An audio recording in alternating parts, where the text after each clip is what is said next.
In this class, we are going to continue adiabatic process. இப்போ adiabatic process last கிளாஸ்ல நம்ம பார்த்துருந்தோம். அந்த லாஸ்ட் கிளாஸ்ல பார்த்த பாயிண்ட்ஸ் எல்லாம் ஒரு முறை சொல்லிட்டு அடுத்து இன்னும் adiabatic processல அடுத்த பாயிண்ட்ஸ் எல்லாமே நம்ம டிஸ்கஸ் பண்ணலாம். சரிங்களா? First of all adiabatic process என்ன பாத்தீங்கன்னா வந்து heat energy transferred from system to surrounding வந்து 0. heat energy transferred from system to surrounding 0. அடுத்து வந்து according to first law of thermodynamics Q is equal to delta U plus W. அதாவது வந்து Q வந்து 0 தெரியும் இல்லைங்களா உங்களுக்கு, அதனால வந்து delta U plus W is equal to 0 போட்டுக்கிறோம் adiabatic processல. அப்போ delta U is equal to minus W ன்னு எழுதலாம், இல்லைன்னா W is equal to minus delta U ன்னு எழுதலாம். இங்க delta U equal to minus W னா ஒர்க் டன் வந்து நெகட்டிவா இருந்தா change in internal energy positive வரும், அதாவது இன்டர்னல் எனர்ஜி இன்க்ரீஸ் ஆகும். இது டெல்டா U வந்து நெகட்டிவ் இருக்குன்னா இன்டர்னல் எனர்ஜி டிக்ரீஸ் ஆகுதுன்னு அர்த்தம். டிக்ரீஸ் ஆச்சுன்னா ஒர்க் டன் வந்து பாசிட்டிவ்னு அர்த்தம் அப்படின்னு இது எழுதியிருக்கும். ஓகேங்களா? நெக்ஸ்ட் வந்து இந்த adiabatic ப்ராசஸ்ல வந்து இம்பார்ட்டன்ட் ஃபார்முலா பாருங்க. உங்களுக்கு என்ன சொல்றேன்னா specific heat capacity under adiabatic process எவ்வளவு இருக்கும்? யார் கரெக்டா சொல்றீங்க பார்க்கலாம். Specific heat capacity under adiabatic process என்ன இருக்கும்? யார் யார் கரெக்டா சொல்றீங்க பார்க்கலாம். ஃபர்ஸ்ட் ஆப்ஷன் வந்து 0, செகண்ட் ஆப்ஷன் வந்து இன்ஃபினிட்டி, தேர்ட் ஆப்ஷன் வந்து ஃபைனைட் வேல்யூ விட ஒரு ஆன்சர் கொடுத்துறேன் நான். ஓகேங்களா? ஓகேப்பா, ஒரு 1 அப்படின்னு கொடுத்துடலாம். ஓகேங்களா? ஃபோர்த் ஆப்ஷன் வந்து -1 கொடுக்கலாம். So what is the specific heat capacity under adiabatic process? Actually specific heat capacity என்ன formula? Q divided by m delta T ன்னு வரும். இங்க specific heat capacity heat transferred to the system வந்து எவ்வளவு வருது? 0 ன்னு வரதுனால Q 0 வரதுனால specific heat capacity 0. So specific heat capacity under adiabatic process is 0 வந்திருக்கு. சரி, next question, what is the molar heat capacity of the under adiabatic process? Okay, molar heat capacity under adiabatic process இதே same இந்த 4 options தரேன். இந்த 4 ஆப்ஷன்ல எது கரெக்ட்னு சொல்லுங்க பார்க்கலாம். molar heat capacity under adiabatic process. ஆக்சுவலா molar heat capacity என்ன எடுத்துக்கலாம் நம்ம சொல்லுங்க. molar heat capacity is defined as amount of heat energy required to rise the 1 mole of a substance through 1 degree centigrade. இங்க Q 0 வரதுனால molar heat capacity 0. So adiabatic processல both specific heat capacity and molar heat capacities are 0 அப்படி நமக்கு புரிஞ்சிருக்கு. Okay, next வந்து பாத்தீங்கன்னா இந்த PV க்கு relation எழுதுறோம். adiabatic processல P க்கும் V க்கு என்ன ரிலேஷன் பாத்தீங்கன்னா PV power gamma is equal to constant. PV power gamma is equal to constant. இது இங்க வந்து adiabatic processல Q தான் 0, P V T எல்லாமே வேரியபிளா இருக்கும். பிரஷர் வேரி ஆகும், வால்யூம் வேரி ஆகும், டெம்பரேச்சர் வேரி ஆகும். அதனால நம்ம PV க்கு மட்டும் ரிலேஷன் எழுதுறது கிடையாது, PT க்கும் எழுதணும், VT க்கும் எழுதணும். ஓகேங்களா? ஜெனரலா வந்து நம்ம PV is equal to nRT இந்த ஃபார்முலா வந்து எந்த ப்ராசஸா இருந்தாலும் யூஸ் பண்ணிக்கலாம். ஸ்பெஷலா வந்து adiabatic ப்ராசஸ்க்கு PV power gamma equal to constant அப்படின்னு ஒரு ரிலேஷன் இருக்கு. அடுத்து T க்கும் V க்கும் ரிலேஷன் பாத்தீங்கன்னா TV power gamma -1 is equal to constant அப்படின்னு இருக்கு. ஆனா இந்த கான்ஸ்டன்ட் ஒரே கான்ஸ்டன்ட் கிடையாது, different constants. Next T power gamma into P power 1 minus gamma is equal to constant. இந்த ஃபார்முலாஸ் எல்லாமே லாஸ்ட் கிளாஸ்ல நம்ம வந்து டிஸ்கஸ் பண்ணியிருந்தோம். இந்த டெரிவேஷன் எல்லாமே நம்ம டிஸ்கஸ் பண்ணியிருந்தோம். ஓகேங்களா? இந்த கான்செப்ட்ஸ் உங்களுக்கு புரிஞ்சிருக்குப்பா.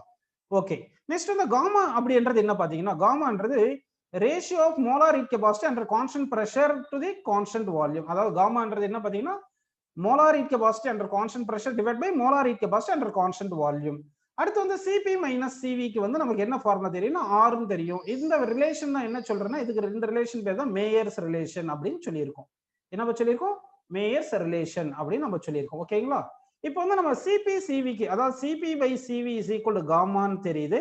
அடுத்து Cp minus Cv is equal to R ன்னு தெரியுது.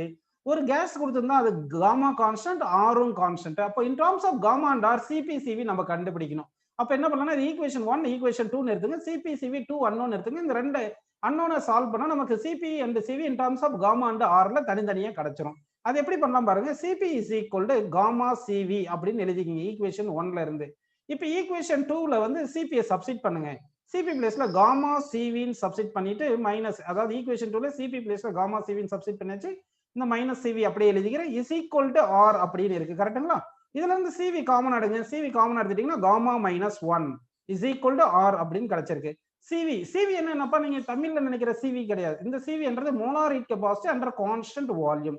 சோ இந்த molar heat capacity under constant volume is equal to universal gas constant divide by gamma -1. So இந்த ஃபார்முலா ஞாபகம் வச்சுங்க, நிறைய இடத்துல இந்த ஃபார்முலா யூஸ் பண்ணிட்டே இருப்போம்.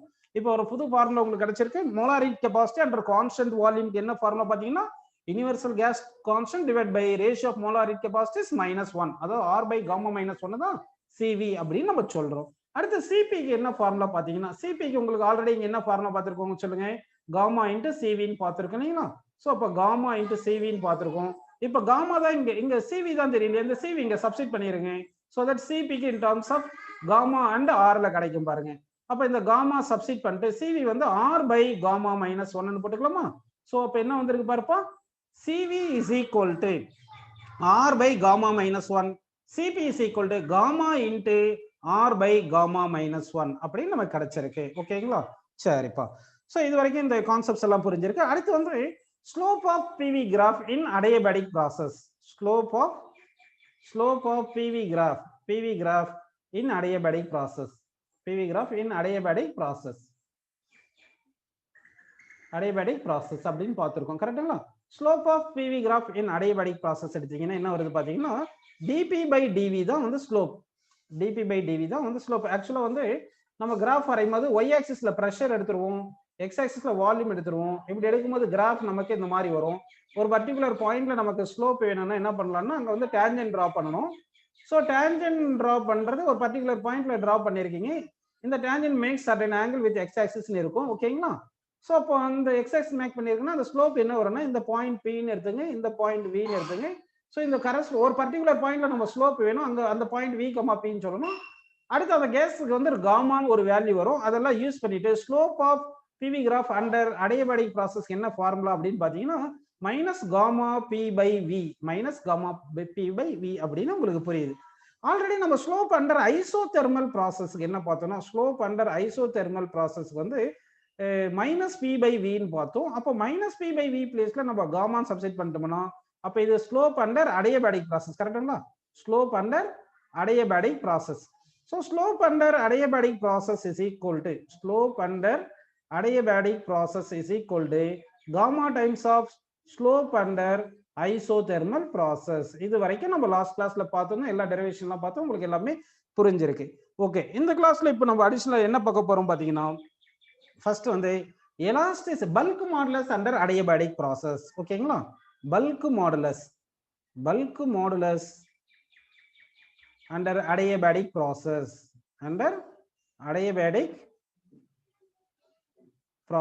ஓகேங்களா? சரி, இப்போ bulk modulus under adiabatic process பார்க்கிறதுக்கு முன்னாடி ஃபர்ஸ்ட் உங்களுக்கு பல்க் மாடுலஸ் ஃபார்முலா தெரியணும். பல்க் மாடுலஸ்க்கு என்ன ஃபார்முலா? பல்க் மாடுலஸ் ஃபார்முலா வந்து increase in pressure divide by fractional change in volume அப்படின்னு எடுத்துக்கிறோம். ஆக்சுவலா பிரஷர் இன்க்ரீஸ் பண்ணா வால்யூம் டிக்ரீஸ் ஆகுன்றதுனால இங்க ஒரு மைனஸ் சைன் போட்டுக்கலாம். ஓகேங்களா? சரி, இப்போ இந்த பல்க் மாடுலஸ் எப்படி எழுதுறோம் பாருங்க, minus V into delta P by delta வின்னு எழுதிக்கலாம். ஸ்மால் சேஞ்ச் இன் வால்யூம் எடுத்தீங்கன்னா அப்போ பிரஷர் சேஞ்சஸும் ஸ்மால் அமௌண்டா இருக்கும். அதனால பல்க் மாடுலஸ் ஈக்குவல் என்ன பண்ணலாம், minus V into dP by dV இப்படி நம்ம எழுதிக்கலாங்களா? சரி, இப்படி எழுதும் போது இந்த டிபி பை டிவியை தான் நம்ம என்னன்னு பார்த்திருந்தோம், slope under slope of PV graph தானப்பா இது, ஸ்லோப் ஆஃப் பிவி கிராஃப். அப்போ ஸ்லோப் ஆஃப் பிவி கிராஃப் வந்து minus gamma P by V தானே. அப்போ இந்த பிளேஸ்ல மைனஸ் காமா பி பை வின்னு போட்டுட்டோம்னா நமக்கு bulk modulus under adiabatic process கிடைச்சிரும். ஓகேங்களா? சரி, இப்போ இதை சப்ஸ்டிட் பண்ணிடலாம்ப்பா. இதை சப்ஸ்டிட் பண்ணலாம் பாருங்க.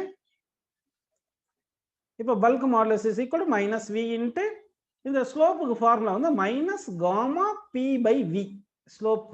இப்போ இந்த வி கேன்சல் பண்ணிடலாம் பாருங்க. நான் வேற கலர்ல கேன்சல் பண்ணி காட்டுறேன், எல்லோ கலர்ல கேன்சல் பண்றது பாருங்க. வி கேன்சல் ஆயிடுச்சு. ஓகேங்களா? இந்த minus into minus plus, minus into minus plus வரும். சரிங்களா? அப்போ பல்க் மாடுலஸ் ஈக்குவல் டு இந்த காமா இருக்கு, காமா இன்டு பி. ஓகே, இது வந்து அடியபடிக் ப்ராசஸ்ல, அதாவது பல்க் மாடுலஸ் அண்டர் அடியபடிக் ப்ராசஸ்ல வந்து காமா இன்டு பின்னு வந்திருக்கு. ஆல்ரெடி நம்ம ஒன்னு பார்த்திருந்தோம், என்ன பார்த்திருந்தோம்னா பல்க் மாடுலஸ் அண்டர் ஐசோதெர்மல் ப்ராசஸ்ல வந்து பின்னு பார்த்திருந்தோம். அப்ப இந்த பி பிளேஸ்ல நம்ம bulk modulus under isothermal process போட்டுக்கலாம் இல்லையா? அப்படின்னு போட்டுட்டீங்கன்னா உங்களுக்கு என்ன ஆன்சர் வரும் பாருங்க. அப்ப bulk modulus under adiabatic process is equal to இந்த காமான்னு எழுதிட்டு பி வந்து bulk modulus under isothermal process தெரியும். அப்ப bulk modulus under isothermal process எடுத்துங்க. அப்ப gamma is equal to bulk modulus under adiabatic process divided by என்ன வருது பாருங்க, bulk modulus under isothermal process அப்படின்னு கிடைக்குது. சோ இப்போ காமாக்கு நிறைய ஃபார்முலா சும்மாவே நம்ம பார்த்திருக்கோம். சும்மா ஒரு அப்ராக்சிமேட்டா நியூமெரிக்கலி வர மாதிரி எடுத்துங்க. Gamma equal to CP by சிவின்னு பார்த்தோம். அடுத்து காமா இஸ் ஈக்குவல் என்ன பார்த்தோம், slope under adiabatic process divide by slope under isothermal process. ஓகேங்களா, எப்படின்னு பார்த்தோம். அடுத்து வந்து இப்போ என்ன வந்திருக்கு பார்த்தீங்கன்னா, gamma is equal to bulk modulus under adiabatic process divide by bulk modulus under isothermal process. So இந்த மாதிரி ஃபார்முலாஸ் எல்லாமே நமக்கு என்ன கிடைச்சிருக்கு, இந்த காமாக்கு ரிலேஷன் கிடைச்சிருக்கு. இந்த பல்க் மாடுலஸ் எல்லாம் உங்களுக்கு புரிஞ்சிருக்கு. ஓகே, நெக்ஸ்ட் வந்து உங்களுக்கு அடிபடிக் ப்ராசஸ் வந்து பண்ணும்போது ஒரு கண்டெய்னர்ல கேஸ் எடுக்கிறோம்னு சொல்லியிருந்தேன். கண்டெய்னர்ல கேஸ் எடுத்துடுறோம். இங்க வந்து ஒரு பிஸ்டன் போட்டு க்ளோஸ் பண்றோம்னு அஸ்யூம் பண்ணிக்கிங்க.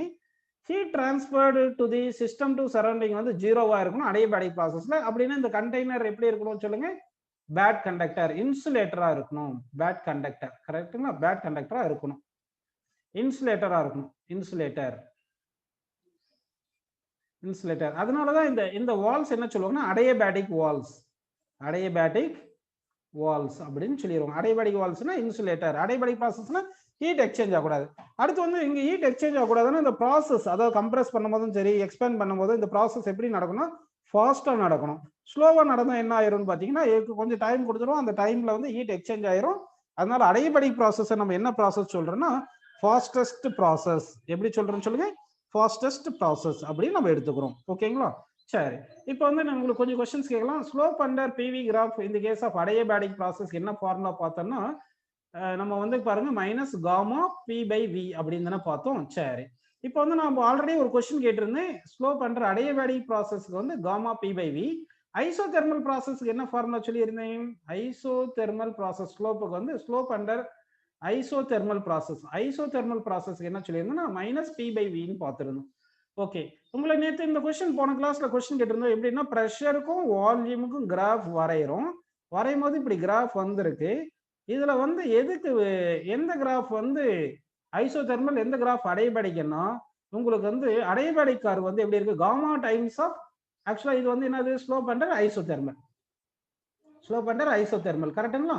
அப்போ slope under adiabatic process gamma times of slope under isothermal process வரதுனால அடியபேடிக் ப்ராசஸ் ஸ்லோப் அதிகமா இருக்கணும், ஐசோதெர்மல் ப்ராசஸ் ஸ்லோப் கம்மியா இருக்கணும். அதனால இந்த கிராஃப் நம்ம என்ன சொன்னோம், ஐசோதெர்மல் கிராஃப் அப்படின்னு சொல்லிட்டோம். ஓகேங்களா, இது ஸ்லோப் கம்மியா இருக்கு. இந்த கிராஃப் என்ன சொல்றோம், இது ஸ்லோப் அதிகமா இருக்கிறதுனால அடியபேடிக் கிராஃப், அடியபேடிக் கர்வ் அப்படின்னு சொல்லிடுறோம்.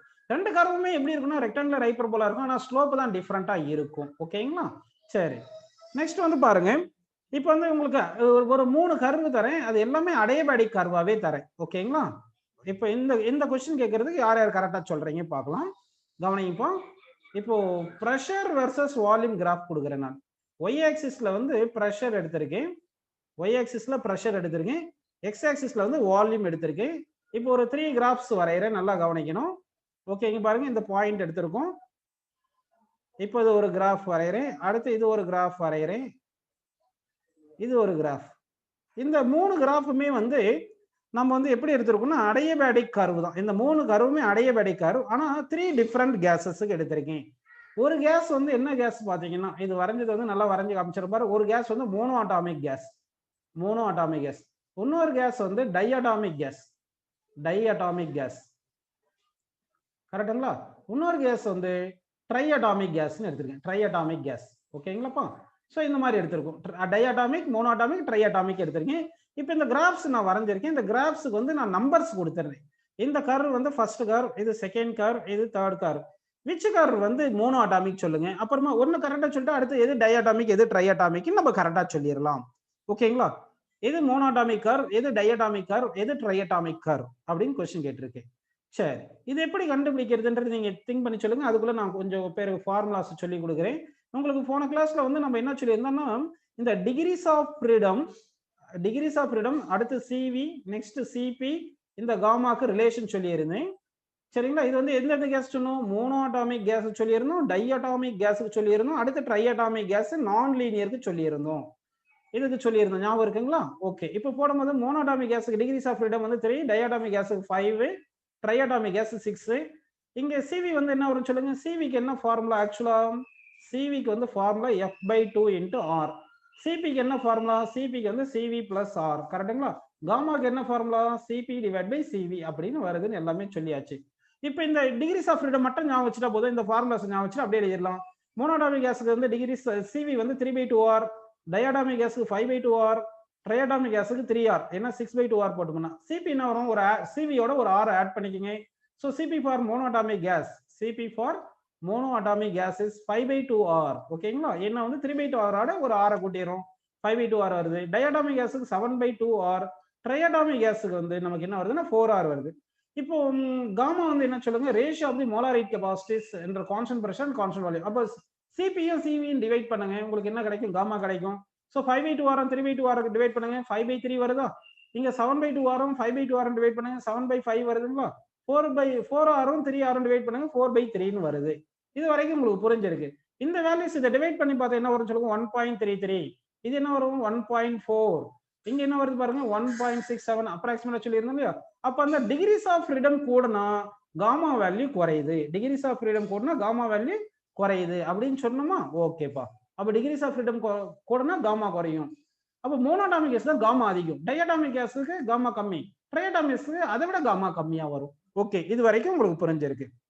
ஸோ இப்போ இங்க வருவோம். இப்போ வந்து ஸ்லோப் தானே நான் கேட்டிருந்தேன். இப்போ ஸ்லோப்புக்கு என்ன formula, slope under adiabatic process is equal to minus gamma P by V அப்படின்னு எடுக்கிறோம். சரி, பி பை வி வந்து அது பி, இந்த காமா பொறுத்து தானே ஸ்லோப் இருக்குன்னு நம்மளால சொல்ல முடியும். அப்போ காமா வந்து மோனோஅட்டாமிக் வந்து அதிகமா இருக்கும், கரெக்டுங்களா. அது டயாட்டாமிக்கோட காமா வந்து மோனோஅட்டாமிக் அதிகமா இருக்கும். Gamma of diatomic greater than gamma of triatomic gas அப்படின்றது உங்களுக்கு இங்க இதுல இருந்தே பார்த்துட்டோம். எங்க பார்த்தோம் சொல்லுங்க, உங்களுக்கு இங்க பார்த்தோம் மோனோஅட்டாமிக் 1.67, டயாட்டாமிக் 1.4, ட்ரைஅட்டாமிக் 1.3 பார்த்துட்டோம். ஓகேங்களா. அப்போ மோனோஅட்டாமிக் தானே அதிகம், அப்போ slope directly proportional to gamma தானே வருது. அப்போ slope of monoatomic is greater than slope of diatomic. அப்புறம் slope of diatomic greater than slope of என்ன வரும் சொல்லுங்க, ட்ரைஅட்டாமிக் வரும். அப்ப இந்த மூணு கிராஃப்ல ஸ்லோப் எதுக்கு அதிகமா இருக்கு நல்லா கவனிங்க. இங்க நான் வரையும் போது எப்படி வரைஞ்சிருக்கேன் பாருங்க. எல்லாத்துக்குமே இந்த கிட்டத்தட்ட இங்க இந்த இது எடுத்துக்கலாம். இது எக்ஸ் வேல்யூ சேம் பண்ற மாதிரி வச்சுங்க. இது அதே மாதிரி இந்த எக்ஸ் கோஆர்டினேட் சேம்னு எடுத்துங்க. அப்படின்னு எக்ஸ் லெங்த் சேமா இருக்கு, ஒய் பை எக்ஸ் தானே நமக்கு ஸ்லோப்பு.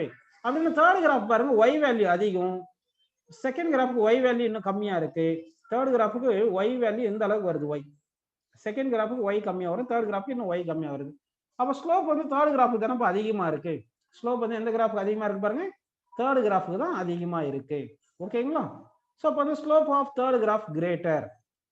அப்போ ஸ்லோப் ஆஃப் தேர்ட் கிராஃப் கிரேட்டர்னா அப்போ மோனோஅட்டாமிக் கேஸ் வந்து எது வரணும், தேர்ட் கிராஃப் வரணும். ஓகே, புரிஞ்சுங்களா உங்களுக்கு எல்லாருக்கும் புரிஞ்சுங்களா. அப்போ இது வந்து என்ன சொல்லுங்கப்பா, தேர்ட் கிராஃப் வந்து மோனோஅட்டாமிக் கேஸ், இது வந்து என்ன வரும் சொல்லுங்க, டைஅட்டாமிக் கேஸ். ஸ்லோப் இருக்கிறதுல கம்மியானது ட்ரைஅட்டாமிக் கேஸ் தான். ஸோ இது வந்து ட்ரைஅட்டாமிக் கேஸ். ஓகே, புரிஞ்சுங்களா எல்லாருக்கும். ஏன்னா ஒரு சிலர் ஆன்சர் தப்பா சொல்லியிருக்கீங்க, அவங்களுக்கு எல்லாருக்கும் புரிஞ்சிருக்கேன். இது எப்படி எழுதியிருக்கும், எப்படி கண்டுபிடிக்கணும், எப்பவுமே வந்து நம்ம அந்த நியூமெரிக்கலா திங்க் பண்ணி சொல்லணும் இந்த மாதிரி. ஓகேங்களாப்பா. சரி, இப்போ வந்து என்ன புரிஞ்சுன்னா உங்களுக்கு இந்த ஸ்லோப் கான்செப்ட் புரிஞ்சு. நெக்ஸ்ட் வந்து என்ன பண்ண போறோம்னா உங்களுக்கு இது ஒரு டெம்பரேச்சர்ஸ், இவ்வளவு டெம்பரேச்சர் சேஞ்ச் ஆயிருக்கு, காமா வேல்யூ கேஸ் இதெல்லாம் கொடுத்துட்றாங்க, ஒர்க் டன் கேட்கறாங்கன்னு வச்சுங்க. இப்போ work done under adiabatic process நம்ம கண்டுபிடிக்க போறோம். Okay, work done under adiabatic process, work done under adiabatic process, work done under adiabatic process. ஓகேங்களா. ஸோ இந்த ஒர்க் டனுக்கு ஜென்ரலா என்ன ஃபார்முலா நம்ம யூஸ் பண்ணணும்னு சொல்லுங்க, இன்டெக்ரல் பிடிவி. ஓகேங்களா, integral PdV, work done is equal to integral PdV அப்படின்னு எடுத்துக்கணும். v1 to v2 அப்படின்னு நம்ம எடுக்க போறோம். ஓகேங்களா. ஆக்சுவலா இங்க pv ரெண்டுமே வேரியபிள். அப்ப என்ன பண்ணணும், இதை நம்ம p வந்து இன் டர்ம்ஸ் ஆஃப் v ல கொண்டு வரணும், இல்லைன்னா v வந்து இன் டர்ம்ஸ் ஆஃப் p ல கொண்டு வரணும். அதுக்காக என்ன பண்றேன்னா pv power gamma equal to constant. Adiabatic ப்ராசஸ்ல pv power gamma equal to constant வருது. அதனால p இஸ் ஈக்குவல் என்ன போடலாம், constant by v power gamma அப்படின்னு எழுதிக்கலாமா. பாருங்கப்பா, pv power gamma equal constant adiabatic process, அதுல இருந்து அந்த கான்ஸ்டன்ட் கேன்னு போட்டுக்கிறேன். So p is equal to k by v power gamma அப்படின்னு எடுத்துக்கிறோம். ஓகேங்களா. சரி, இப்போ இந்த p வேல்யூ இங்க சப்ஸ்டிட் பண்ணிடலாம். சப்ஸ்டிட் பண்ணுங்கப்பா. Work done is equal to integral v1 to v2, p value k by v power gamma போடணும். அந்த k வந்து இன்டெக்ரல்ல இருந்து வெளியில எடுத்துருங்க, இங்க dv இருக்கு, divide by v power gamma அப்படின்னு போட்டுடலாங்களா. சரி, இப்போ இதை இன்டெகிரேட் பண்ணுங்கப்பா. இப்போ இது இன்டெகிரேட் பண்ணீங்கன்னா என்ன வரும் சொல்லுங்க, k 1 by v power gamma மேல வந்துச்சு என்ன ஆயிரும், v power minus gamma. x power n integrate பண்ண என்ன வரும், x power n minus 1 divide by n minus 1 வரும். சரிங்களா. ஸோ அந்த ஃபார்முலால நம்ம போட்டிருந்தோம்னா அப்போ பாருங்க இங்க என்ன வருது பாருங்க v power minus gamma plus 1 sorry x power என்ன இன்டகிரேட் பண்ண என்ன சொல்லிருந்தேன் x power n plus 1 by n plus 1 நான் மாத்தி சொல்லிட்டேன் உங்களுக்கு. அதாவது integral x power n dx integrate பண்ண என்ன வரும் சொல்லுங்க x power n plus 1 by n plus 1 வரும். ஓகேங்களா, n மைனஸ் 1 கிடையாது. சரி, இப்போ இது v பவர் மேல வரும்போது மைனஸ் காமா தானே வருது, என்னன்றது மைனஸ் காமா எடுத்துட்டோம்னா அப்போ minus gamma plus 1 divided by minus gamma plus 1 இப்படின்னு போட்டுக்கலாமா? ஓகேப்பா. ஸோ இப்போ வந்து என்ன பண்ணலாம்னா இங்க லிமிட் வந்து v1 டு v2 போடணும். லிமிட் வந்து v1 டு v2 அப்படின்னு நம்ம எடுத்துக்கலாங்களா? சரி, அடுத்து வந்து கண்டினியூ பண்ணலாம் பாருங்க. ஓகே, கண்டினியூ பண்ணிடலாம். இப்போ work done is equal to நம்ம அப்பர் லிமிட் லோயர் லிமிட் போட்டுடலாமா? சரி, அப்பர் லிமிட் லோயர் லிமிட் போட்டோம்னா k இன்ட்டு இந்த டிவைட் பை 1 மைனஸ் காமா போட்டுங்க. இங்க மைனஸ் காமா பிளஸ் 1 இருக்கு, இதை 1 மைனஸ் காமான்னு போட்டுட்டு அப்பர் லிமிட் போட்டோம்னா v2 power minus gamma plus 1 minus v1 power minus gamma plus 1 அப்படின்னு வந்திருக்கு. இப்போ k என்றது என்ன பாருங்கப்பா, k என்றது என்னது pv பவர் காமா தானே. அப்போ k என்றது pv பவர் காமானா k is equal to p1 v1 power gamma போடலாம், அப்படி இல்லைன்னா p2 v2 பவர் காமான்னு போடலாம். இப்போ என்ன பண்றேன்னா w is equal to 1 by 1 minus காமான்னு போட்டுட்டு இந்த k உள்ள கொண்டு போறேன். இந்த k க்கு ஆன்சர் சப்ஸ்டிட் பண்ற பாருங்க, வேல்யூ p2 v2 ன்னு சப்ஸ்டிட் பண்ணிட்டு இந்த v2 power minus gamma plus 1ன்னு போட்டுக்கிறேன். இங்க ஒரு காமா இருக்கும், k value pv power gamma, கரெக்ட்டுங்களா? மைனஸ் போட்டு இந்த k உள்ள மல்டிப்ளை பண்ணும்போது இங்க v1 இருக்குதுனால k value p1 v1 power gamma போட்டுட்டு அடுத்து இந்த v1 power minus gamma plus 1ன்னு போட்டிருக்கேன்ப்பா. ஓகேங்களா, இப்போ நல்லா பாருங்க, இங்க பவர் வந்து ஆட் பண்ணும்போது இங்க v2 இருக்கு. ஓகேங்களா, இந்த v2 இருக்குப்பா, இங்க v2 இருக்கு. இந்த காமாவும் இந்த மைனஸ் காமா இது ரெண்டுத்தையும் ஆட் பண்ணோம்னா 0 ஆயிருமா? அப்போ வந்து என்ன ஆயிருது, 1 மட்டும் இருக்கு. அப்போ p2 v2 பவர் 1 வரும். அதே மாதிரி இங்க பாருங்க, இங்க v1 பேஸ் சேமா தானே இருக்கு. அந்த பேஸ் பவர் வந்து இந்த காமாவும் மைனஸ் காமாவும் ஆட் பண்ணீங்கன்னா v1 பவர் 1 அப்படின்னு நமக்கு வந்துடும். ஓகேங்களா, சரி, k ஈக்குவல் டு nrt கூட போட்டுக்கலாம். வெரி குட் பா, ஒருத்தர் கரெக்டா ரொம்ப அழகா சொல்லியிருக்கா. k ஈக்குவல் டு nrt கூட போடலாம், அதை சப்ஸ்டிட் பண்ண போறேன் நான். இப்போ பாத்துங்க, k ஈக்குவல் டு nrt போட முடியாதுப்பா, pv பவர் காமா தானப்பா. ஒருத்தர் தப்பா சொல்லிட்டாரு, sorry. k is equal to pv power gamma, ஆனா pv இஸ் ஈக்குவல் டு தான் nrt. pv power gamma is not equal to nrt. ஓகேங்களா, புரிஞ்சுங்களா உங்களுக்கு? அதாவது k வந்து pv பவர் காமா நீங்க எடுத்திருக்கோம், pv தான் nrt, pv பவர் காமா nrtன்னு வராது. ஓகே, சோ கரெக்டா பாத்துங்க.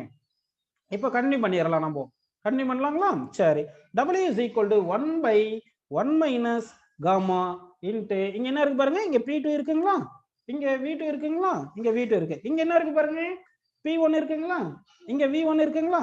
சரி, அப்ப இந்த p2 into v2 minus p1 into v1 போட்டாச்சுங்களா. இப்போ நம்ம pv ஈக்குவல் டு nrt ன்னு போடலாம். இப்போ என்ன போடலாம், நம்ம pv ஈக்குவல் டு nrt ன்னு சப்ஸ்டிட் பண்ணலாம். ஓகேங்களா, so pv equal to nrt ன்னு சப்ஸ்டிட் பண்ணுவோம். இங்க பாருங்க, pv ஈக்குவல் டு nrt ன்னு போட்டீங்கன்னா அப்படின்னா p2 v2 பிளேஸ்ல என்ன போடணும், nrt2 ன்னு போடணும், t2 ன்னு போடணும். p1 v1 பிளேஸ்ல என்ன போடணும், nrt1 அப்படின்னு நம்ம எழுதணும். ஓகேங்களா, இப்போ வந்து சப்ஸ்டிட் பண்ணலாம் பாருங்க, w is equal to 1 by 1 minus gamma into என்ன வருது பாருங்க, இந்த வேல்யூ சொல்லுங்க, nrt2 minus nrt1. ஓகேங்களா, சரி, இப்போ என்ன பண்ணலாம்னா அடுத்த பேஜுக்கு போவோம். w is equal to 1 by 1 minus gamma n. இந்த இதுல வந்து nr காமன் எடுத்துருப்பா, இங்க ஒரு nr இருக்கா, இங்க ஒரு nr காமன் எடுத்துடலாமா? அப்ப n எங்க போச்சு, இங்க இருக்கு பாருங்க, nr காமனா எடுத்துடலாம். அப்ப nr காமனா எடுத்துட்டீங்கன்னா அப்ப என்ன வந்திருக்கு பாருங்கப்பா, t2 மைனஸ் t1 வந்திருக்கு. ஓகேங்களா, சரி, w is equal to என்ன வருது பாருங்க, இங்க 1 மைனஸ் காமாவை நான் காமா மைனஸ் 1 எழுதுறேன். அப்ப 1 by காமா மைனஸ் 1 எழுதுனா ஒரு மைனஸ் போட்டுக்கணும். அடுத்து இந்த nr இருக்கு, nr ன்னு போட்டாச்சு. இந்த t2 மைனஸ் t1 என்னது, டெல்டா t. புரிஞ்சுங்களா? உங்களுக்கு இங்க ஒரு கான்செப்ட் சொல்லி கொடுத்திருந்தேன். என்ன கான்செப்ட் பாத்தீங்கன்னா, cv is equal to r by gamma minus 1 ன்னு சொன்னேன் ஒரு காலத்துல, ஞாபகம் இருக்குங்களா? cv is equal to r by gamma minus 1 ன்னு சொல்லி இருந்தேன். ஓகேங்களா, அப்படின்னா இங்க பாருங்க, இங்க r by gamma minus 1 இருக்கு இல்லைங்களா, இந்த r by gamma minus 1 cv ன்னு போட்டுங்க. அப்ப என்ன வருது பாருங்க, இப்போ அப்ப w is equal to இந்த மைனஸ் n ன்னு போட்டுட்டு இந்த r by gamma minus 1 cv ன்னு போட்டுட்டு இந்த டெல்டா t அப்படியே எழுதிக்கிங்கப்பா. இந்த டெல்டா டி அப்படியே எழுதிக்கிங்கப்பா. எழுதிட்டீங்களா? இப்போ என்சிவி டெல்டா டி என்ன சொல்லியிருந்தேன் பாருங்க, ஒரு காலத்துல உங்களுக்கு சொல்லியிருந்தேன், என்சிவி டெல்டா டி என்ன சொல்லியிருந்தேன், டெல்டா யூன்னு சொல்லியிருந்தேன். என்சிவி டெல்டா டி என்னப்பா சொல்லியிருந்தேன், டெல்டா யூ சொல்லியிருந்தேன்னா ஓகே. அப்படின்னு என்ன வந்திருக்கு, w is equal to minus delta யூன்னு வந்துருச்சா? இப்போ minus delta U left side கொண்டு வந்துருங்க. W plus delta U equal to 0 வந்துருச்சா? இதுதானப்பா அடையபடிக் ப்ராசஸ். அடையபடிக் ப்ராசஸ்ல Q0 first law of thermodynamics எடுத்தோம்னா Q is equal to W plus delta யூன்னு எடுப்போம். அப்படின்னா Q0 வந்துருது. So W plus delta U equal to 0ன்னு வந்திருக்கு. அதுதான் வந்திருக்கு. அதனால ஒர்க் டன் என்ற அடையபடிக் ப்ராசஸ்க்கு வந்து இந்த ஃபார்முலா நம்ம இங்க பாருங்க, இந்த ஃபார்முலா ஞாபகம் வச்சுக்கணும். W is equal to NR into delta T. Delta டினா T2 மைனஸ் T1 ஞாபகம் வச்சுக்கணும். T1 மைனஸ் T2 கிடையாது. எப்பவுமே சேஞ்ச் இன் வேல்யூனா final value minus initial value தான் சப்ஸ்டிட் பண்ணணும் நீங்க. சரிங்களா? டிவைட் பை இந்த 1 மைனஸ் காமா அப்படின்னு நம்ம எடுத்துக்கணும். ஸோ இந்த ஃபார்முலா நம்ம டெரைவ் பண்றதுக்கு இங்க இருந்து ஃபர்ஸ்ட்ல இருந்து இந்த மாதிரி இன்டகிரேஷன் எல்லாம் நம்ம டெரைவ் பண்ணிட்டு சால்வ் பண்ணிருந்தோம்னா தலைவலி எடுத்துக்கும், அப்புறம் தூங்கிடுவீங்க. அதனால இதை ஞாபகம் வச்சுக்காதீங்க. இந்த டெரிவேஷன் சும்மா தான் நான் டெரைவ் பண்ணி இப்படி ஒர்க் டன் கண்டுபிடிக்கணும்னு சொல்லியிருக்கேனே தவிர, இது ஷார்ட்கட் மெத்தட்ல உங்களுக்கு ஈஸியான மெத்தட்ல இப்போ ஃபார்முலா சொல்றேன் பாத்துங்க. ஒர்க் டன் என்ற அடையபடிக் ப்ராசஸ்க்கு எப்படி ஞாபகம் வச்சுக்கணும்னா Q is equal to 0 போட்டுங்க. According to first law of thermodynamics W plus delta U is equal to Q. அந்த Q வேல்யூ 0 போட்டுட்டோம். அப்ப W is equal to minus delta U. உங்களுக்கு டெல்டா யூ ஃபார்முலா தெரியும். Delta U என்ன formula சொல்லுங்க? Change in energy வந்து NCV delta T. So directly இங்க W is equal to NCV delta T போறோம். மைனஸ் NCV டெல்டா டின்னு போட்டுக்கிறோம். ஓகேங்களா? அடுத்து சிவிக்கு ஒரு ஃபார்முலா சொல்லியிருந்தேன். சிவிக்கு என்ன ஃபார்முலா சொல்லியிருந்தேன்? R பை காமா மைனஸ் 1 சொல்லியிருந்தேன்னா, ஸோ அப்போ சிவி பிளேஸ்ல R by gamma minus 1 substitute பண்ணிடுவோம். So W is equal to minus N into R by gamma minus 1 into delta T இருக்குங்களா? இந்த மைனஸ் நம்ம இங்க மாத்துறதுக்கு என்ன பண்றோம்னா, இந்த காமா மைனஸ் 1 மைனஸ் காமா எழுதிட்டோம்னா மைனஸ் மாறிடும். So that W is equal to NR delta T divide by 1 minus gamma அப்படின்னு நம்ம ஞாபகம் வச்சுக்கிட்டோம். புரியுதுங்களா? ஸோ அப்போ இங்க பாருங்க, இந்த ஃபார்முலா தான் இந்த டெரிவேஷன்ல கொண்டு வந்திருக்கும். இந்த டெரிவேஷன் நம்ம இன்டகிரேட் பண்ணோம் இல்லைங்களா? இங்க பாருங்க, இங்க இருந்து இன்டகிரேட் பண்ணிட்டே வந்து ஒர்க் டன் என்ற adiabatic process NR delta T by 1 minus gamma வந்திருக்கு இல்லைங்களாப்பா? இந்த ஃபார்முலா உங்களுக்கு வந்து ஒரு எல்லாமே கால்குலேஷன் எல்லாம் பண்ண தெரியணும், ப்ராப்ளம் எல்லாம் சால்வ் பண்ண தெரியணும். ஐஐடி எல்லாம் இதெல்லாம் ஐஐடிக்கு தான். நீட்டுக்கெல்லாம் சும்மா லாஸ்ட்ல சொல்ற ஃபார்முலா மட்டும் பாத்தீங்க, இந்த டெரிவேஷன்ஸ் எல்லாம் தேவையில்லை. நிறைய வந்து ஐஐடில எல்லாம் ஒரு சில டைம்ல வந்து ப்ராப்ளம்ஸ் எல்லாமே வந்து நம்ம டெரைவ் பண்ணாதான், அந்த ப்ராப்ளமுக்கே டெரைவ் பண்ணாதான் சால்வ் பண்ண முடியும். அந்த மாதிரி இருக்கும். அதனாலதான் அந்த ப்ராக்டிஸ் வரணுன்றதுக்காக தான் உங்களுக்கு இந்த மாதிரி மெத்தட்ல இப்படி சொல்லியிருக்கேன். இது இப்படி work done equal NR delta T by 1 minus gamma வந்திருக்கு அப்படின்னு சொல்லியிருக்குமே தவிர, ஷார்ட்டா எப்படி நம்ம ஞாபகம் வச்சுக்கணும்? Q அடையபடி ப்ராசஸ்ல Q0, so W equal to minus delta U. Delta U formula NCV delta T தெரியும். அதுல சிவிக்கு R பை காமா மைனஸ் 1 அது தெரியும். இந்த மைனஸ் 1 மல்டிப்ளை பண்ணிட்டோம்னா NR delta T divide by 1 minus காமான்னு தெரியும். அப்போ டெல்டா டி வந்து T2 மைனஸ் T1 இப்படி ஞாபகம் வச்சுங்க. இல்லைன்னா ஒரு மைனஸ்ல பிரச்சனை வந்துடும். ஸோ அப்போ உங்களுக்கு என்ன புரிஞ்சிருக்குன்னா, work done under adiabatic process வந்து NR delta T divide by 1 minus gamma அப்படின்னு நமக்கு வந்திருக்கு. ஓகேப்பா, இது வரைக்கும் உங்களுக்கு எல்லாருக்குமே புரிஞ்சிருக்கு. சரி, உங்களுக்கு வந்து மேக்சிமம் எல்லா பாயிண்ட்ஸுமே வந்து அடையபடிக் ப்ராசஸ்ல ஃபார்முலாஸ் எல்லாமே கொடுத்துட்டோம். ஓகேங்களா?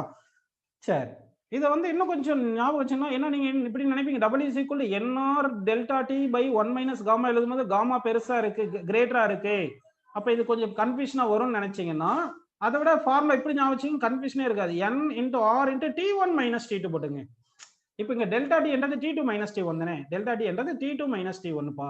நமக்கு பிரச்சனை இல்லாம காமா வந்து கிரேட்டர் தென் 1 தானே படிச்சிருப்போம். அதனால 1 மைனஸ் காமா எழுதுறது கொஞ்சம் சங்கடமா இருந்துச்சுன்னா, அப்போ அதை இதை காமா மைனஸ் 1 போட்டுக்கிறீங்க. இங்க delta D T2 minus 1 T1 minus T2 போட்டுருவோம். ஸோ உங்க புக்ல எல்லா புக்லயுமே இதுதான் ஃபார்முலா கொடுத்துருப்பாங்க. ஸோ நீங்க இவ்வளவு நேரம் டெரிவேஷன் டெரைவ் பண்ணதெல்லாம் யூஸ் நீட் ஸ்டூடெண்ட்ஸ் எல்லாம் இந்த டெரிவேஷன் எல்லாம் வேணவே வேணாம். ஒர்க் டன் என்ற அடையபடி ப்ராசஸ் இப்போ 3 பேஜஸ் நான் டெரைவ் பண்ணிருக்கேன், அதெல்லாம் விட்டுருங்க. இதுதான் formula. N into R into initial temperature minus final temperature divide by ratio of molar heat capacity is -1 அப்படின்னு இந்த ஃபார்முலா மட்டும் ஞாபகம் வச்சுட்டா போதும். அடையபடி ப்ராசஸ்ல நம்ம ப்ராப்ளம் சால்வ் பண்ணிடலாம். இன்னும் ஒரு 5 மினிட்ஸ் இருப்பப்ப நம்ம சம்ஸ் கொடுக்குறேன், அந்த சம் வச்சு சம்ஸ் சால்வ் பண்ணிடலாம். ஓகேங்களா? இப்போ சம் கொடுக்கலாம். அதுக்கு முன்னாடி ஒரு டேபிளேஷன்ஸ் தரேன் பாருங்க, கொஞ்சம் இம்பார்ட்டன்ட் ப்ராசஸ்க்கு மட்டும் கொஞ்சம் டேபிளேஷன் தரேன். ப்ராசஸ் அடுத்து டெல்டா கியூ, அதாவது heat energy given to the system, அடுத்து delta U change in energy, அடுத்து ஒர்க் டன். ஓகேங்களா? இது வந்து டிஃபரெண்ட் ப்ராசஸ்க்கு நம்ம எழுதலாம். ஓகே, ஃபர்ஸ்ட் வந்து என்ன ப்ராசஸ் எழுதுறேன்னா ஐசோதெர்மல் ப்ராசஸ். அடுத்து வந்து அடியபேட்டிக் ப்ராசஸ். நெக்ஸ்ட் வந்து ஐசோபாரிக் ப்ராசஸ். இருக்கிறதே ஆக்சுவலா மெயினா வந்து நமக்கு கேட்க போறது 4 ப்ராசஸ் தான். Isobaric, isochoric, adiabatic, isothermal. இது மட்டும் தான் பெரும்பாலும் கேட்பாங்க. சரிங்களா? அதனால இந்த இன்னும் நிறைய டிஃப்ரெண்ட் ப்ராசஸ் நம்ம எப்படின்னு process suppose PV power 5 equal to constant இப்படி கூட கொடுக்கலாம். PV power 5 equal to constant இது ஒரு ப்ராசஸ் எடுத்துக்கலாம். அந்த மாதிரி பாத்தீங்கன்னா நமக்கு இன்ஃபைனைட் ப்ராசஸ் டிஃப்ரெண்ட் ப்ராசஸ் வரலாம். ஆனா ஸ்டாண்டர்டா எல்லா புக்லயும் இருக்கிறது பாத்தீங்கன்னா ஐசோகோரிக், ஐசோபாரிக், அடைபாரிக், ஐசோதெர்மல். இதுல இருந்தா நமக்கு நீட்டுக்கு எல்லாமே கொஸ்டின் வரும். ஐஐடிக்கு தான் அவங்க டிஃப்ரெண்டா ஏதாவது ஒரு கொஸ்டின் ஒரு ப்ராசஸை டிஃப்ரெண்டா திங்க் பண்ணி கொடுத்து அது சால்வ் பண்ண சொல்லுவாங்க. அதுக்கு வந்து நம்ம ப்ராப்ளம் சால்வ் பண்ணும்போது அந்த கான்செப்ட் புரிஞ்சிடும். சரி, இப்போ என்ன பண்ணலாம்னா ஐசோதெர்மல் ப்ராசஸ். ஐசோதெர்மல் ப்ராசஸ்க்கு டெல்டா யூ வந்து 0. அப்போ ஃபர்ஸ்ட் லா ஆஃப் தெர்மோடைனமிக்ஸ் எடுத்தோம்னா என்ன வரும் பாருங்க. ஃபர்ஸ்ட் லா தெர்மோடைனமிக்ஸ் எடுத்தோம்னா அது delta Q is equal to delta U 0னால ஈக்குவல் டு டெல்டா டபிள்யூன்னு போட்டுறோம். ஓகேங்களா? இப்போ இங்க ஐசோதெர்மல் ப்ராசஸ்ல இந்த ஒர்க் டன் என்ன பார்த்தோம்? nRT 2.303 nRT log base 10 V2 by V1 இந்த ஃபார்முலா பார்த்தோம். இதே இன் டர்ம்ஸ் ஆஃப் பிரஷர் எழுதுனா P1 by P2 அப்படின்னு நம்ம எழுதியிருப்போம். ஓகேங்களா? அடைபடிக் ப்ராசஸ்ல டெல்டா கியூ வந்து 0. டெல்டா யூ எந்த ப்ராசஸா இருந்தாலும் சரி NCV டெல்டா டி. அதுக்காக ஐசோதெர்மல் ப்ராசஸ்ல NCV டெல்டா டி சொல்லாதீங்க. ஐசோதெர்மல் ப்ராசஸ்ல டெல்டா டி 0, அதனால 0 டைரக்டா சொல்லிடலாம். ஓகேங்களா? அடைபடிக் ப்ராசஸ்ல ஒர்க் டன் இப்பதானே ஒர்க் டன் பார்த்தோம். என்ன ஃபார்முலா பார்த்தோம் சொல்லுங்க. nRT1 minus T2 divided by என்ன பண்ணலாம் சொல்லுங்க, காமா மைனஸ் 1 எடுத்துக்கலாம். இதுதான் என்ன வருது சொல்லுங்க நமக்கு, டெல்டா யூ. கரெக்ட்டுங்களா? nRT1 சாரி இது delta W. Okay, work ton இது கரெக்ட் தான். nR என்ன வருது பாருங்க, T1 மைனஸ் இதென்ன பார்த்தோம். இப்போ ஒர்க் டன் என்ற அடைபடிக் ப்ராசஸ் வந்து nR T1 minus T2 divided by என்ன பார்த்தோம், காமா மைனஸ் 1. ஓகேங்களா?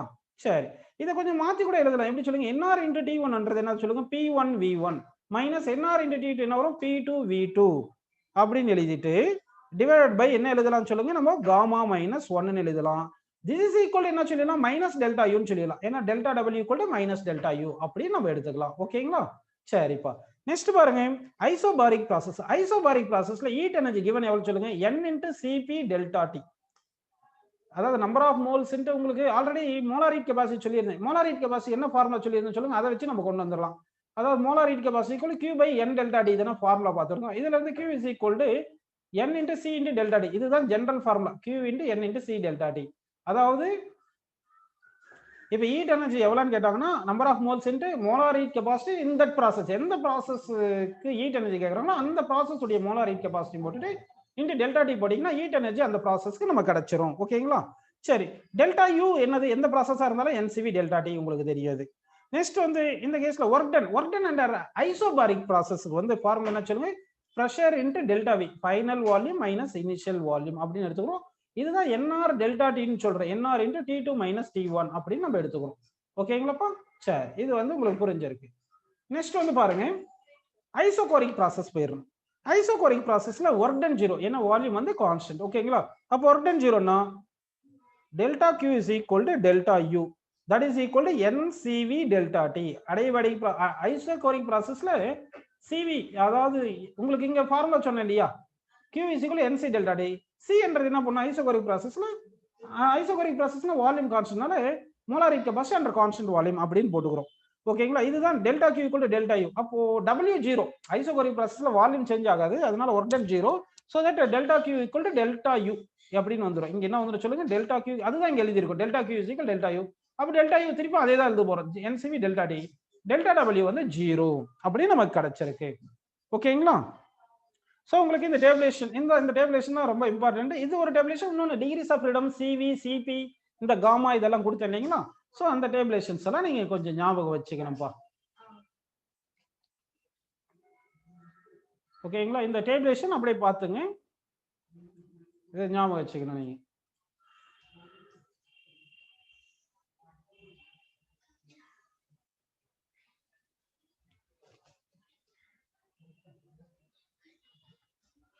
அடுத்து ஒரு ப்ராப்ளம் மட்டும் தரேன். இன்னும் ஒரு 3 minutes டைம் இருக்கு. உங்களுக்கு ஒரு ப்ராப்ளம்ஸ் மட்டும் கொடுத்துறேன்ப்பா. இந்த டேபிளேஷன் ஞாபகம் வச்சுங்க. நெக்ஸ்ட் ஒரு ப்ராப்ளம் பார்க்கலாம் பாருங்க.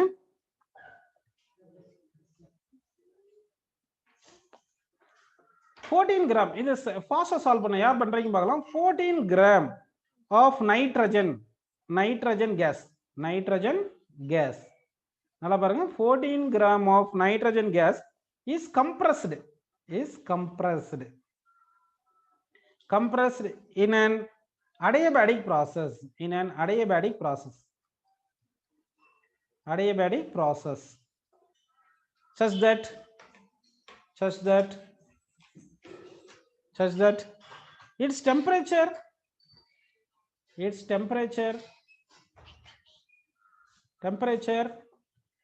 increases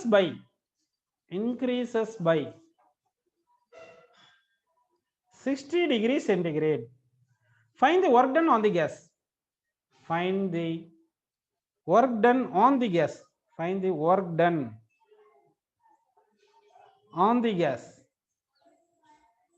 புரியுதுங்களா? nitrogen 14 gram of nitrogen gas is compressed in an adiabatic process கொடுத்துட்டோம் such that its temperature increases by 60 degrees centigrade. Find the work done on the gas.